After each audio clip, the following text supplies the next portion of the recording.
All right, so here we are finally at the review for the emergence of the modern president in the Cold War, Truman through Reagan. This may or may not be the last review that I do after school. I'll have to wait and see if there's any others that we might feel important. It's the first one. I'm not wearing a tie, so I feel a little bit awkward. I should have a tie on, so, but it's okay. All right, so we had left off with the emergence of the modern president at FDR, and obviously with World War II and the Great Depression. The president had emerged at that point as somebody who was very, now not only just commander-in-chief when it came to the military, wartime, peacetime, but he also became very powerful as far as the economy because of the Great Depression.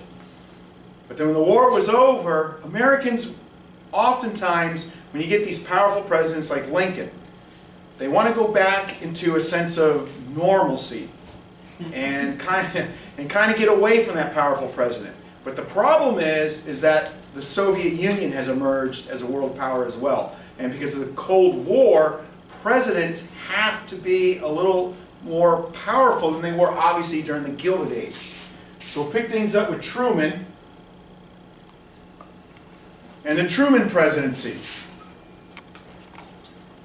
The containment policy that will begin with him. Russia builds an Iron Curtain, and Truman's not sure why this is happening. Russia was supposed to be an ally of the United States during World War II. It's like, what's up with the Russians? Truman, well, his administration decides that it would be good to contact somebody that is living in Russia, an American diplomat, who could probably give him some answers into what was going on. Anybody remember that guy's name? George?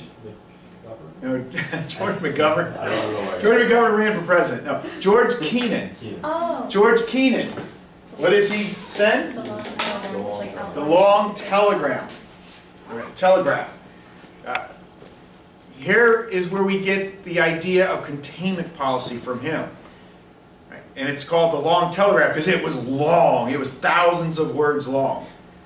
But basically the idea of containment comes out of this. The Russian is impervious to the logic of reason, but he's highly sensitive to the logic of force. And thereby we must contain him wherever he goes. Don't allow communism to spread. Well, let's back up for a moment and start thinking again, well, why did this happen in the first place? Why is Russia building an Iron Curtain, and why do we have to decide to stop the threat of global communist revolution? At the end of World War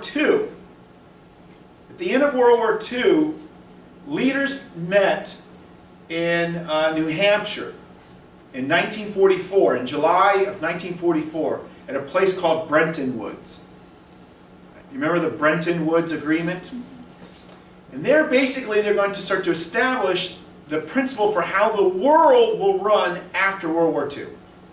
They established the International Monetary Fund for reconstruction, to give out loans. The World Bank is established. And eventually, the United States dollar is going to emerge as the currency of the world. They also established something called GATT, G-A-T-T, the General Agreement on Trade and Tariffs. Now, all of that would be contrary to what a communist would want. Russia is invited to the Bretton Woods, and I believe they do send somebody over there, but very quickly they're going to see this as something antagonistic towards them.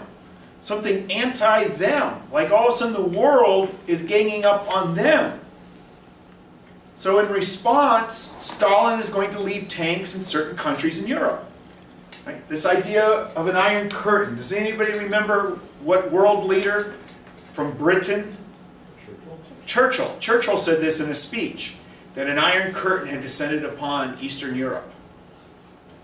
So now we have the Russians deciding to be adversaries after the war. And it's through the Long Telegraph that we get this idea we have to contain them. but in a lot of respects, it's what happened at the tail end of World War II that put Russia in that position to decide to be an opposing force to the United States. They saw America and the West as aggressors. You sometimes got to look from their point of view as well. They saw the West as aggression, bringing capitalism to where they didn't want capitalism, and establishing a world dominated by a World Bank, right? Already their general agreements on tariffs and trade, things that they were not really ready to be a part of. This brings the containment policy. The first time Truman will use this is what is known as the Truman Doctrine. There were two countries, Greece and Turkey. Right? There were forces within in those different nations that were flirting with communism, and the Greeks and the Turks called out for help.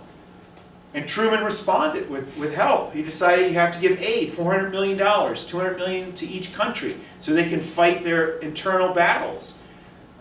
Truman famously said, rather aggression comes from without or from within, the United States has to be there to help.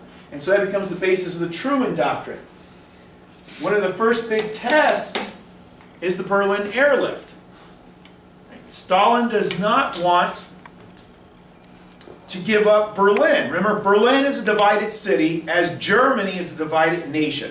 West Germany, democracy. East Germany, communist. Then Berlin, which sits in East Germany, is also divided between a pro-democratic government in West Berlin and, of course, the communist side. Stalin is going to try and choke out the city. Truman calls his bluff. Truman starts the airlift. Almost a year of constant, round-the-clock flying over the city and dropping all types of supplies. Food and medicine and water and clothing and candy, right? There was a candy plane as well. Eventually, because you have a World Bank and you have that monetary fund for reconstruction, they're actually going to reconstruct Europe, the Marshall Plan. $12.5 billion is going to be spent. Again, how would Russia view all of this? They would see this as an aggression on the part of the United States. Now, the United States isn't trying to be an aggressor. The United States is trying to rebuild Europe. Now, on their part, they see the communists as aggression. That they're trying to go in and influence different nations. They're in Poland. Of course, we know that FDR gave up Poland at the Yalta Conference. Right? At the Yalta, because Potsdam is later with Truman. So sometimes some textbooks will call Yalta the Great Betrayal. Right? FDR kind of allowed the Russians to go into Poland. But then the Russians also take over Czechoslovakia. They take over Romania. They take over all the Balkan states. They start everywhere. So they decide, well, we're going to stop that by making sure France and Italy and Greece and Great Britain, Spain, all these different countries that were ravaged because of war, and there's a bug flying in my face, they're gonna get money, $12.5 billion initially, so you don't have to fight World War III. Then eventually you're going to get NATO will be formed. Do you remember what NATO stands for? North Atlantic Treaty Organization, yes. But at the same time, containment doesn't seem to always work. You have Korea and China takes place. Proxy wars are being fought. America and the Soviet Union will never actually fight each other. But there's all these other little communist little revolutions and wars that take place. In China, you have a nationalist government, Chiang Kai-shek. He loses to Mao Zedong's communist forces. Where do the nationalists wind up going? Where do they flee? Taiwan. At the time period, it was called Formosa, and they renamed it Taiwan. Then Korean conflict happens. North Korea is the communist side. South Korea is set up by the pro-Western governments, and North Korea invades. Which, we see the conflict still going on today because, in this war, there never was a treaty. There's an armistice, a ceasefire. What do they have in between? What do they build in between? DMZ. Yeah, the DMZ, the demilitarized zone. Right. So you still have conflict going on there. So did containment truly work? Well, they stopped them from getting into the South Korea. What American general led the UN forces? MacArthur. And what did he want to do? He wanted to bomb everybody. China, let's bomb Korea, let's just bomb them. Can't have that. Truman winds up being the first president since Lincoln to fire a general because of that. Also problems are going on at home as well, right?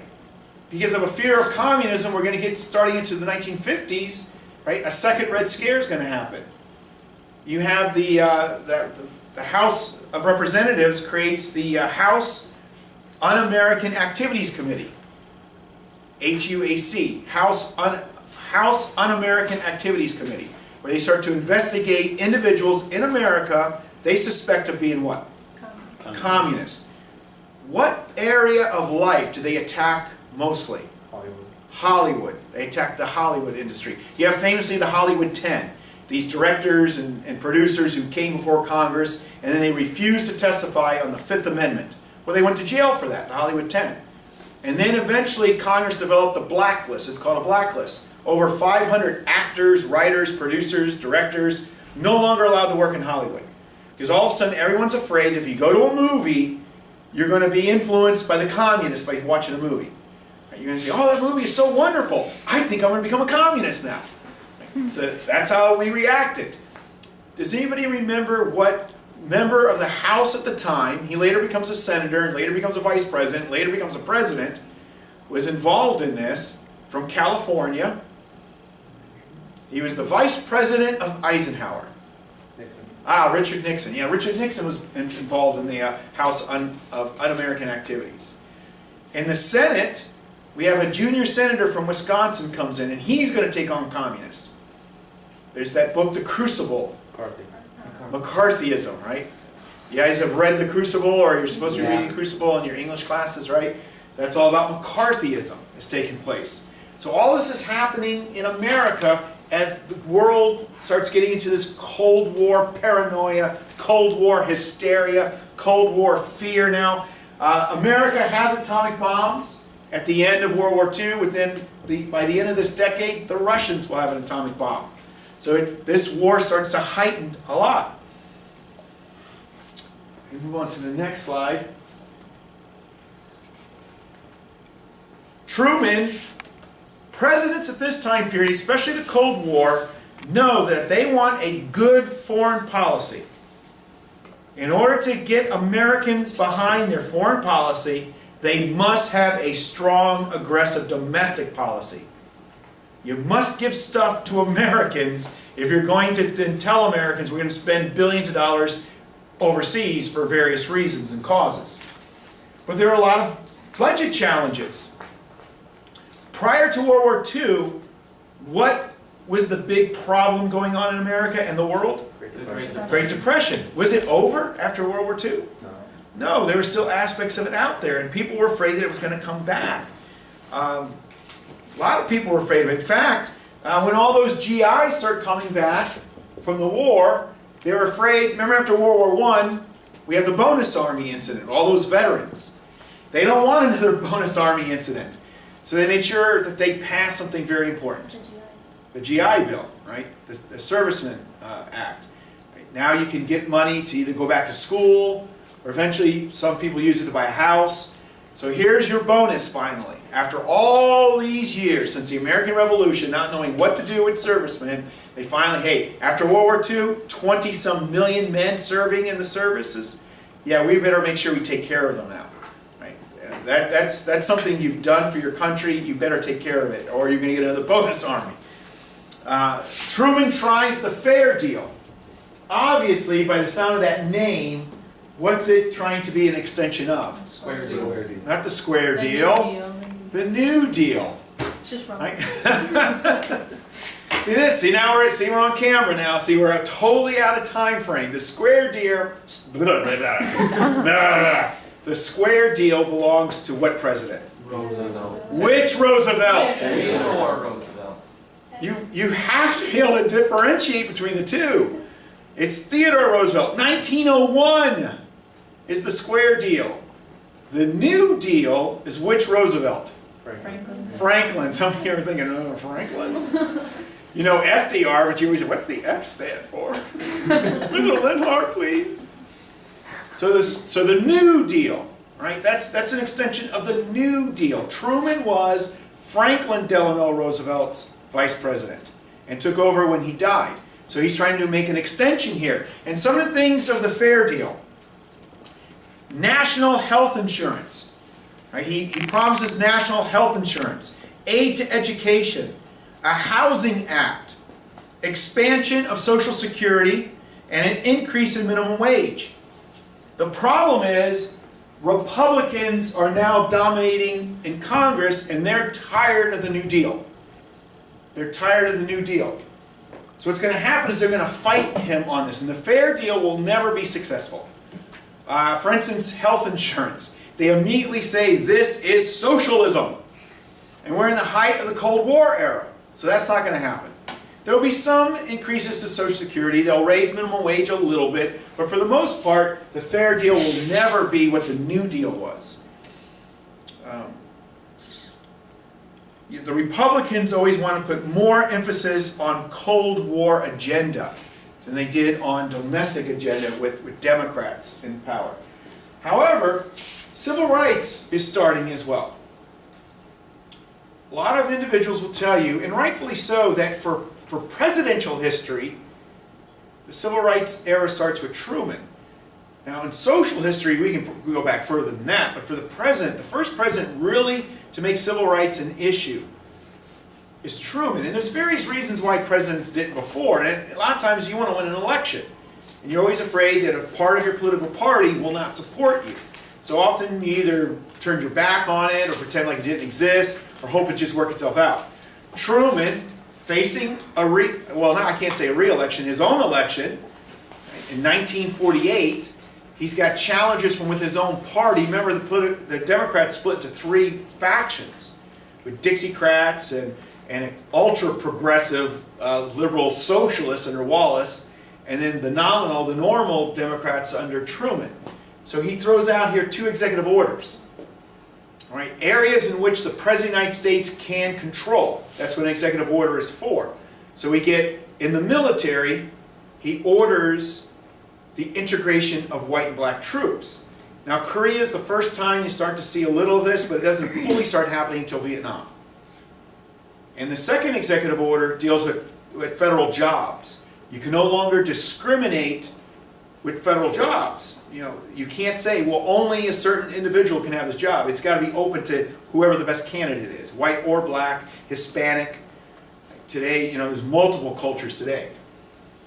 Of course, again, this is all under the umbrella of the Cold War. It's hard to sit there and say to the world that, well, the communist system is evil. It's godless because communists are atheists. And then over here, you're denying basic rights to Americans. How can you truly say America is a democracy when you're not giving full democratic rights to everybody? So Truman realized that, and so he starts the process of a civil rights agenda. It got him reelected, but then his second term went miserable for him. Well, let's switch over to Eisenhower. A Republican alternative. Eisenhower is not a conservative Republican. Eisenhower is what we call a centrist or a moderate Republican. He never wanted to get rid of the New Deal. He wanted to simply control it, to regulate the New Deal, if you will. Right?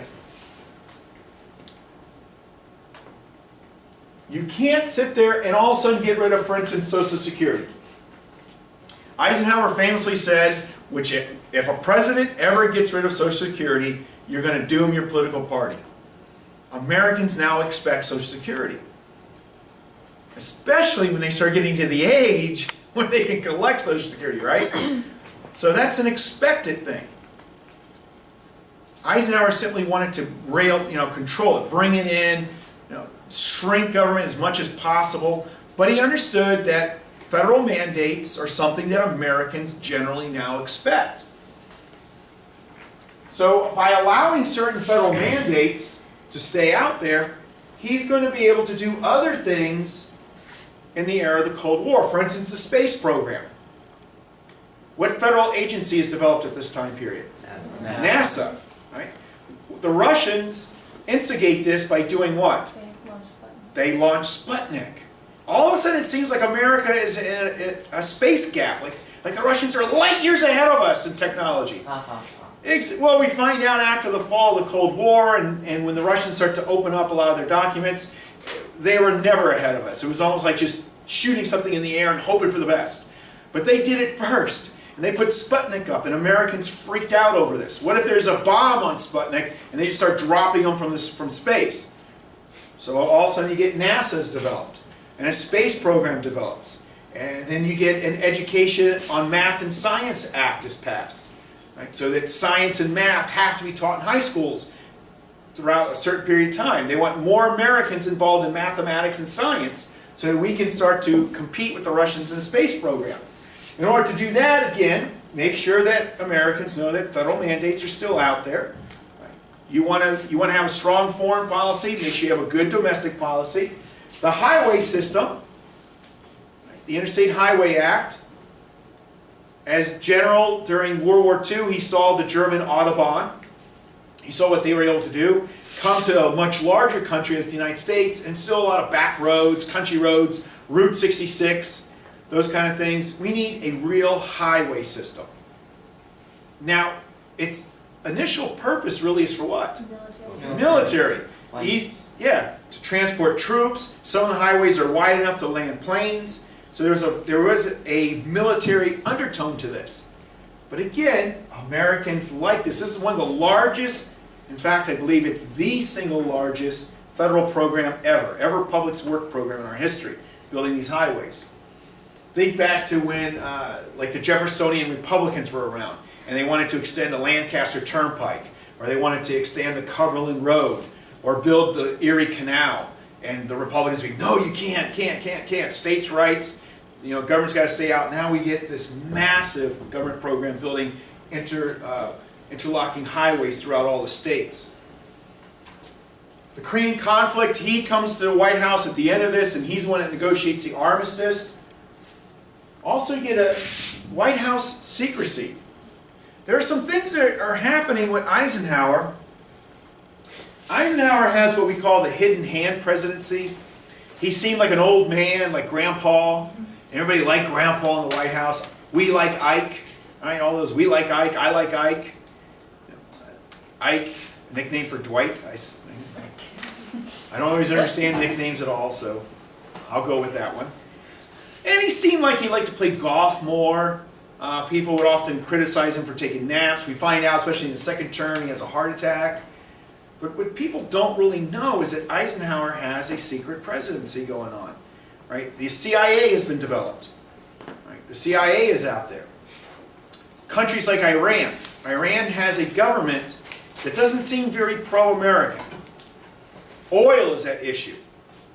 So the CIA backs a revolution to overthrow the Iranian government and establish the Shah of Iran, which later on, when Jimmy Carter's president, will become a huge problem.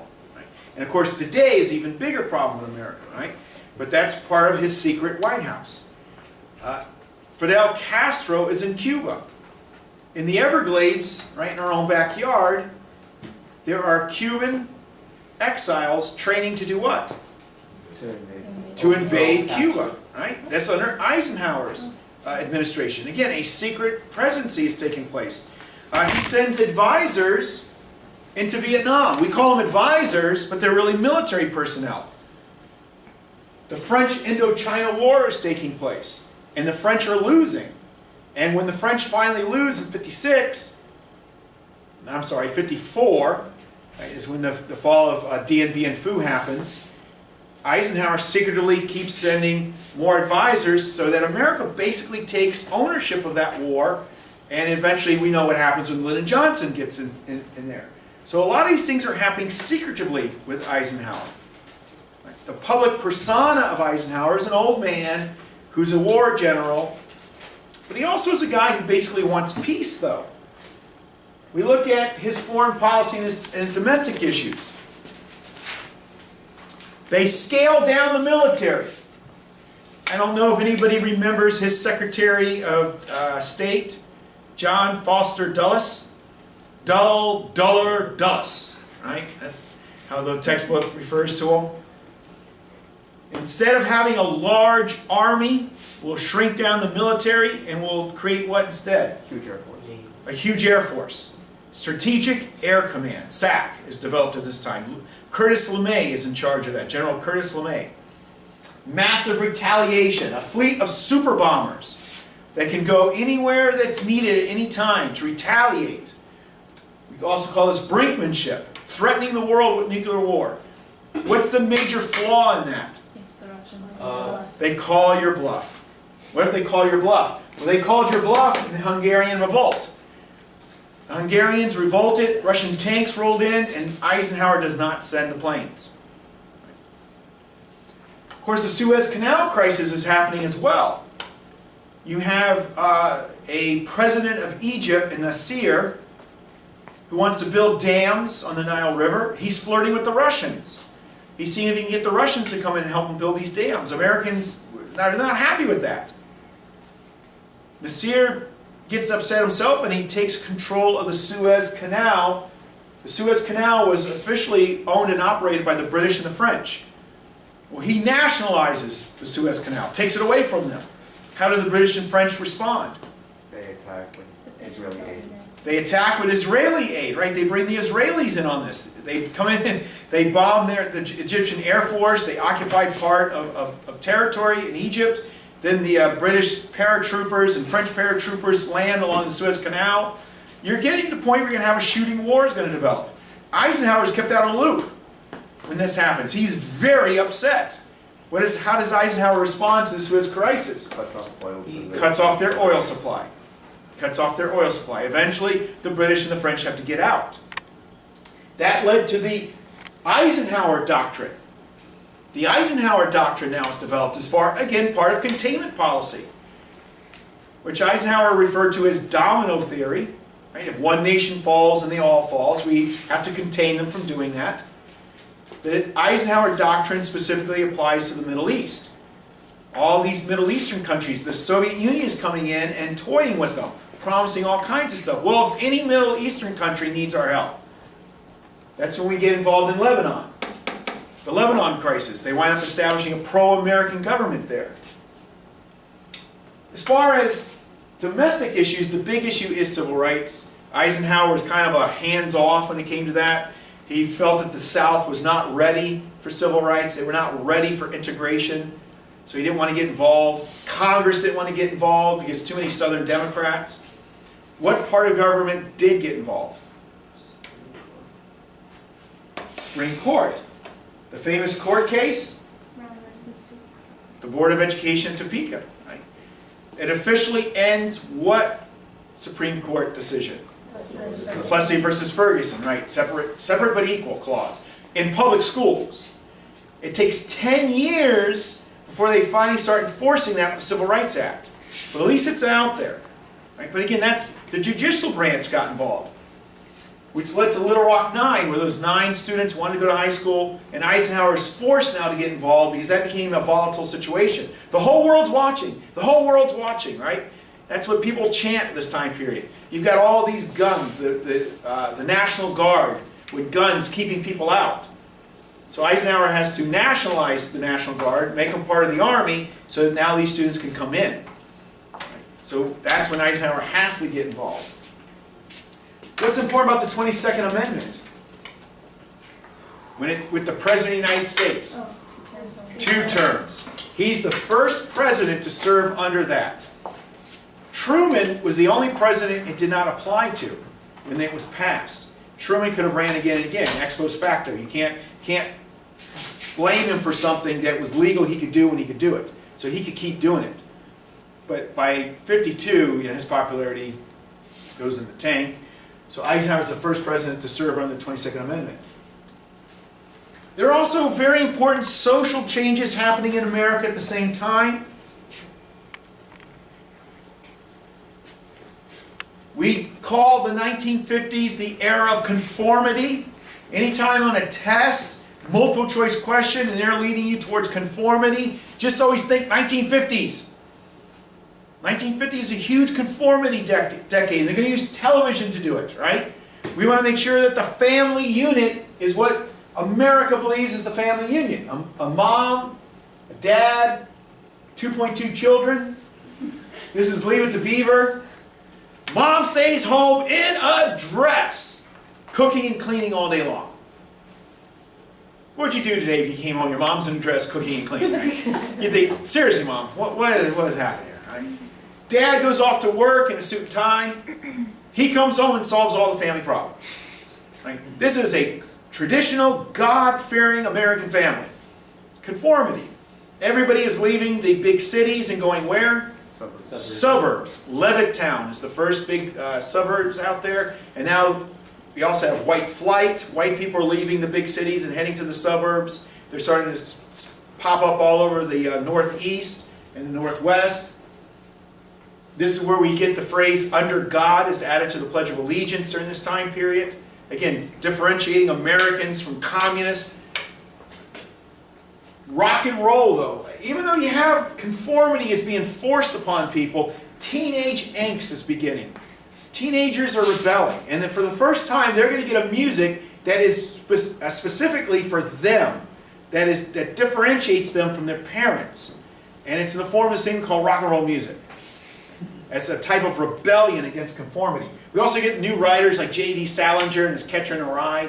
It becomes the Bible for American teenagers. Even though the book was originally written for adults. It's adult themes. Right? In a time period where like teenagers wouldn't be allowed to read that book, but teenagers fell in love with that book. Right? There's a type of religious revival because there's always more than one segment of society that's going through an experience. Right? Where conservatives believe in conformity and certain liberals and of course teenagers want to rebel. Conservatives are also kind of bringing back what they think are strong religious principles, and they're doing it through the movies. Right? The Ten Commandments, Ben-Hur, these are blockbusters of the time period. Religious themed movies. Radio evangelists, Billy Graham is very popular at this time period. Right? Billy Graham Ministries. So there's a lot of social changes going on as well. Beatniks, time period of the Beatniks, which eventually leads into the hippie movement in the 1960s. All this in the shadow of the Cold War. And Eisenhower then finally steps down. He has his 2 terms, and he gives a famous farewell address. We only talk about 2 farewell addresses in our classes, right? Washington warns of what? Entangling alliances and political parties. But it's the entangling alliances that's pretty important for us. Then Eisenhower gives a famous warning. He warns of the growing military industrial complex. A man of war has come to understand, because where does a government get its weapons of mass destruction? From Tony Stark. Right? From Tony Stark Industries. He comes in there, I give you Jericho. That's how my daddy did it. That's how I do it. That's how America does it. And they're all running up to buy Jericho from him, right? That's where you get your weapons, from the military-industrial complex. It is going out of control. No government can control it anymore. It's private industry, making bazillions of dollars by creating death. And Eisenhower warns us of this. Here's a man of war, a general, who understood the implications here. We are not beating our swords into plowshares. He makes a reference to that in his farewell address. Right? We have these implements of war more than anything else. And one crazy moment, and who knows what will happen to the world, right? We have one little country in Asia now, the whole world's holding its breath over, right? You never know what might happen. And that's, Eisenhower gave that warning. Then his successors will all have to deal with this. From Kennedy to Johnson to Nixon, containment policy is still out there. Under Kennedy, it becomes flexible response. Whatever the scope of the problem, that's how America will meet it. If it's a small little revolt, we'll send in a special forces like the Green Berets. But the problem with that is it lowers the ability to do diplomatic solutions. And it can escalate. Well, if it's flexible, it can escalate to actual war. Kennedy comes in with the promise of a new generation, right? The new generation of Americans are coming in. One that were tempered by war of the 20th century. What is important to know about Kennedy, I'll just say, we know he's the only Catholic president, but there's something else he's a first at, as far as being president. Well, we know the television debates, that's also very important. That's very important. Born in the 20th century? First president born in the 20th century. First president born in the 20th century. So here's a man who 10 years earlier as television became popular. Right? He would really understand television. Like you said, he utilizes television better than Nixon did, right? Much better than Nixon. And he wins the televised debates, but if you listen to it on radio, everybody would say Nixon won on radio. Because there you heard the substance. But on television, it's all about appearance. That's why it's probably bad for me to be on video. I should probably get an actor to come in and portray me. And, all right, Mr. Linhart. He comes in and immediately there's issues, there's problems. Eisenhower's secret White House, right? We talked about, we had those men training in the Everglades. Well, immediately he's confronted with the Bay of Pigs. Do you invade? Do you not invade? First he says yes, then he says no. In his inaugural address, and we'll say his inaugural address because he never gets a second one, unfortunately Kennedy was assassinated, he said, Americans should never negotiate out of fear, but should never fear to negotiate. So here's a situation that's going to happen with the Cubans and Russia. Right? It's going to lead right into the Cuban Missile Crisis. Should Americans negotiate with this? Well, the military and the presidency have their own ideas. The military wants full-on invasion, they want to bomb, they want to get in there and do the job that they didn't do in the Bay of Pigs. Kennedy decides this is a time we should not be afraid to negotiate, and said quarantine, 13 days in October. Right? And eventually they negotiate with Khrushchev and the Russians, missiles come out of there. 6 months later, I believe, missiles will come out of Turkey. In the meantime, before we even get to here, shortly after the Bay of Pigs, you have the Berlin Walls built. A year later, Kennedy's going to go to Berlin, right? His famous, and I made sure I write it down so I don't say it incorrectly, Ich bin ein Berliner speech, right? Everybody come, today I am a Berliner, today I am about democracy here, and this is the showcase of democracy, West Berlin. It says, democracy has its problems, but we've never had to build a wall to keep our people in, right? Kind of flaunting it in the face of the communists. He also gets involved in Vietnam like his predecessor, Eisenhower. We'll never know if Kennedy was going to scale it down and get out. Right? We know now Lyndon Johnson takes over, and Vietnam becomes a major issue for Johnson. A lot of things will change because of Johnson. Johnson wants a great society. Johnson believes Americans are great, they deserve a great society. This is really an explosion again of the New Deal. You're trying to have the New Deal in the era of the Cold War. But it brings a counterculture in America. Young people now, these baby boomers, are growing up, late 50s, 60s, and they're starting to rebel against what is the norm. They don't like all this big government, although they're the new left. Right? They're the new left. They're more social leading the counterculture, right? As opposed to the old left, which is the 1880s, 1890s, early 1900s with the labor unions.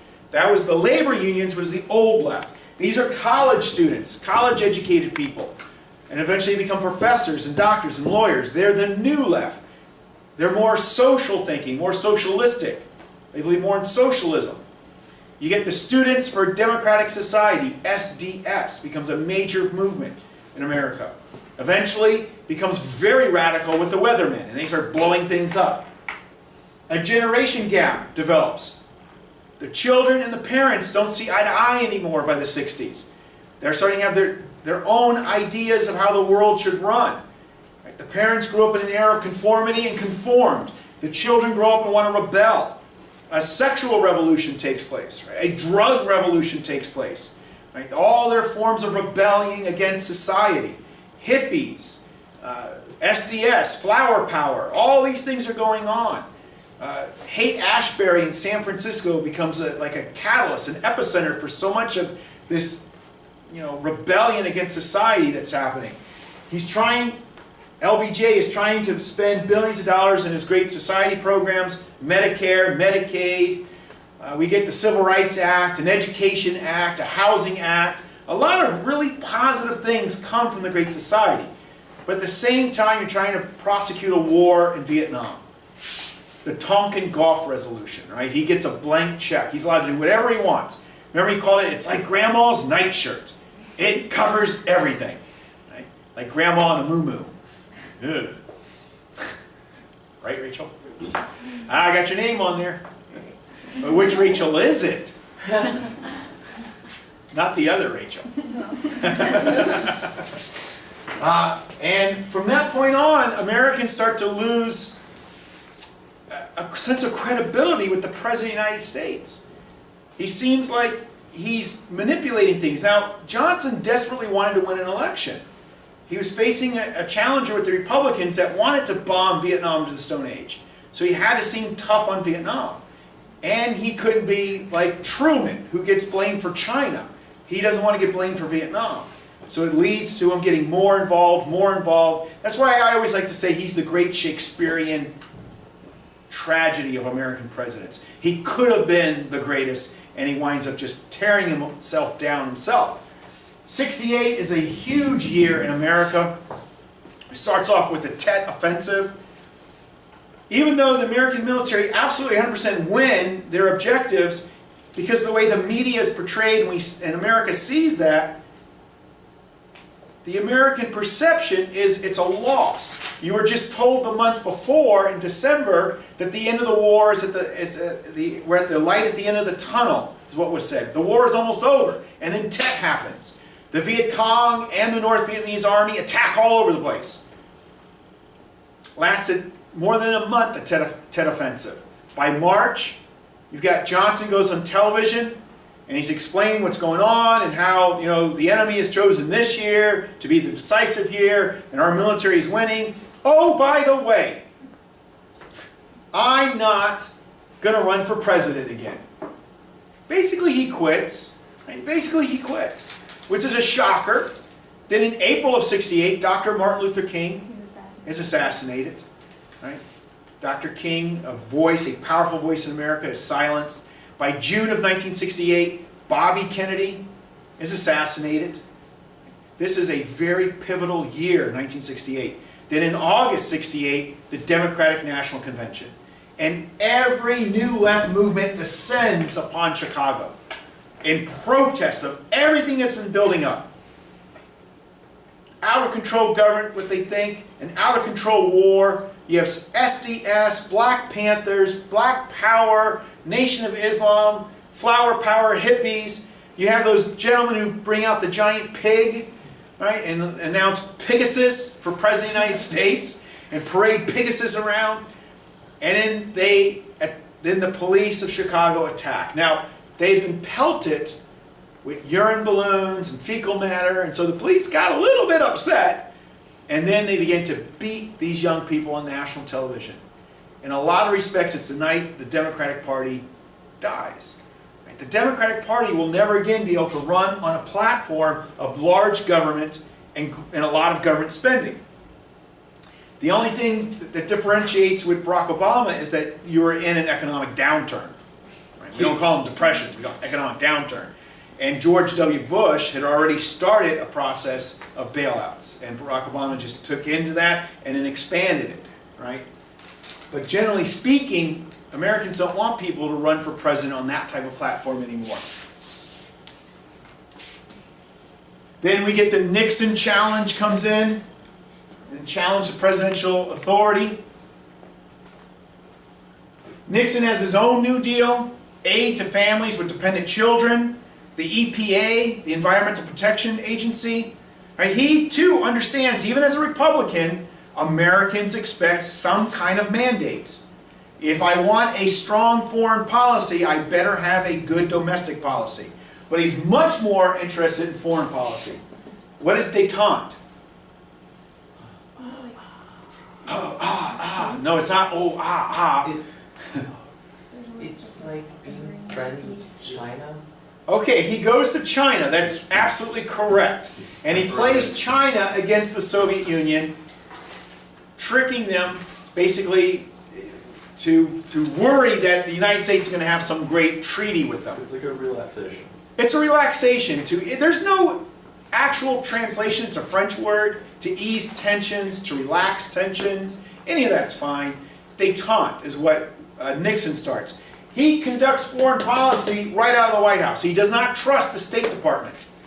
You know, the Secretary of State isn't going to do this. It's Nixon and Nixon's foreign policy advisor, Henry Kissinger. Nixon has seemed like, well, here's a Cold Warrior that's going to come and help try to bring an end to the Cold War. And it seemed very plausible. In a lot of respects, Nixon should be applauded for this. This is a very good foreign policy in a lot of respects. The problem is that he gets involved in one of the greatest scandals in all of presidential history with Watergate, taping, illegal taping, misabuse of executive power. Everything falls apart quickly for Nixon, and he becomes the only president to step down. Right? He's the only president to step down. He is never impeached. Remember that. Nixon is never impeached. Only 2 presidents have been impeached. Andrew Johnson is the first during Reconstruction, and Bill Clinton. But only Andrew Johnson had a trial. Only Andrew Johnson's tried. Nixon could have been impeached, but the guy that comes after him, Ford, the fake president, if there's ever been a fake president, He just let him kind of go. well, he pardons him. Now, this is debatable, and we can argue that, you know, forever. Did Ford do the right thing or not? Ford thought he did the right thing. His whole presidency was being consumed with Nixon, and he knew he had to go out there and deal with the Russians. We had SALT talks, right? These strategic arms limitation talks out there, and the Russians wanted to have another series of SALT talks. And Ford had to get ready for that, and he couldn't be consumed with Nixon. But it did seem like it was a corrupt bargain part 3 for a lot of Americans, right? And that's what it is. What amendment puts Ford in the White House? The one that says that the president steps down. Well, okay, but what number? The 25th. The 25th Amendment. Ford is the only president to be placed there because of the 25th Amendment. The War Powers Act, Congress has decided to take back power from the president, and he limits when the president can fight wars. 60 days with a 30-day extension if he needs it. After that, he must ask Congress for a declaration of war, trying to limit his power. But presidents find all kinds of loopholes, and find all kinds of ways to get around that. This begins to eliminate the president's authority. The Cold War, one of the unintended consequences of the Cold War, collateral damage, if you will, is the authority of the President of the United States. Because Lyndon Johnson and Nixon were seen as imperial presidents. And rightly or wrongly defined as that, Congress decided to take the power away from the president. And as American people, they stopped looking at the president as this ideal. Right? This George Washington on a pedestal ideal isn't there with a lot of Americans anymore. And it started with Johnson and Nixon, especially after Watergate. Right? All types of long-term consequences that brings. You have the people who come after Ford and Carter. Really, I mean, we don't speak much of Ford, to be honest with you. I mean, he's a nice human being, no doubt about it. But, you know, Americans look at this as like that moment in history, like, really? That happened? And then Carter, another decent human being, he wants to bring human rights. Makes that a huge issue. We won't deal with any nation that violates human rights. But that means you're not going to deal with any nation. Right? And it starts to happen to him. Congress won't work with Carter. And in Carter, he has some great accomplishments. You have the Camp David Accords happen. Right? Israel and Egypt sign a peace agreement. But then you have the Iranian hostage crisis, 444 days. Right? That's a holdover from Eisenhower administration. So not everything is good for Carter. Carter goes on national television. When Carter's president, we're in an energy crisis. We're in a gas crisis. We're at the height of stagflation. Unemployment is high. So he goes on national television to give a pep talk. And he tells everybody it's their fault. Right? It's called the crisis of confidence speech. The Republicans call it the malaise speech. That everything's bad. And that's what it comes off as. Remember, we read it in class. It seems like he's just blaming everybody. He didn't mean it to come out that way. And then Reagan's coming, right? The actor's coming.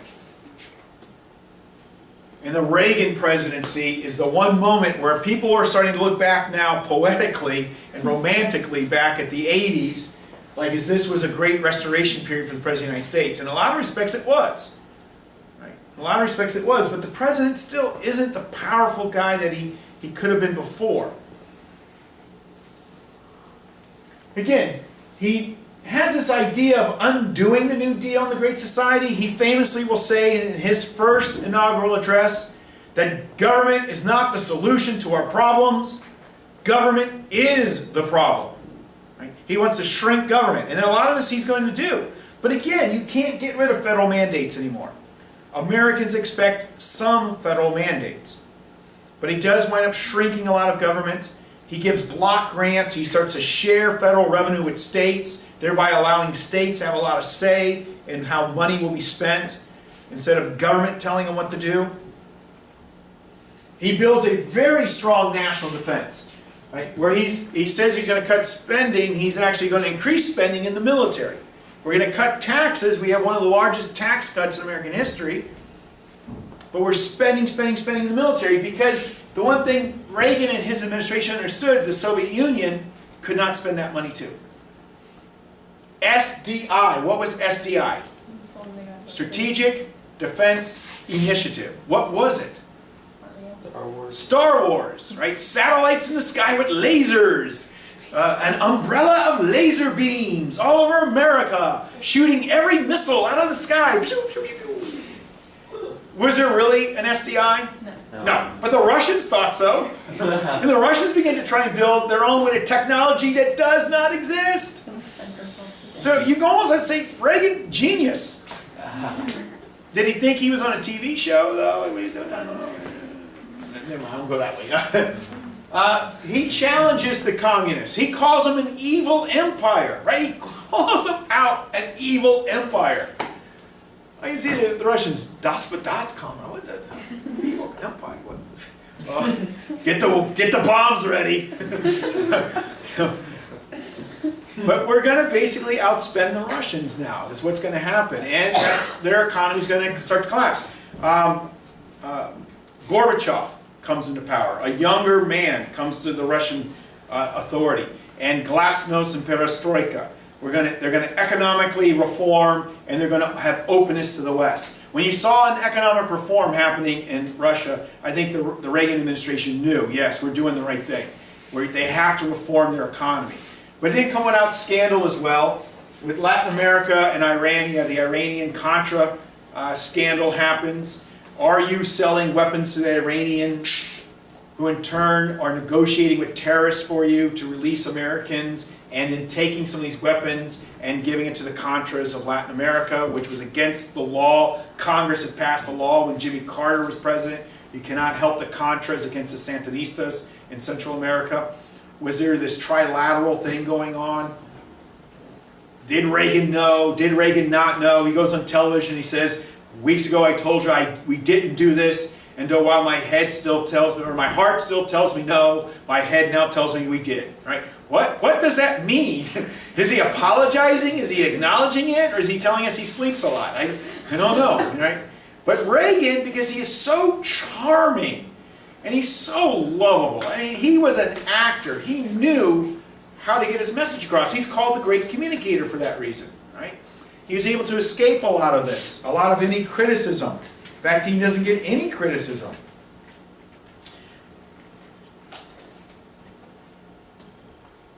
That's it. I thought there's one more slide, but that's it. So that brings us to an end, finally, to our part 2 of the emergence of the modern president and now the Cold War.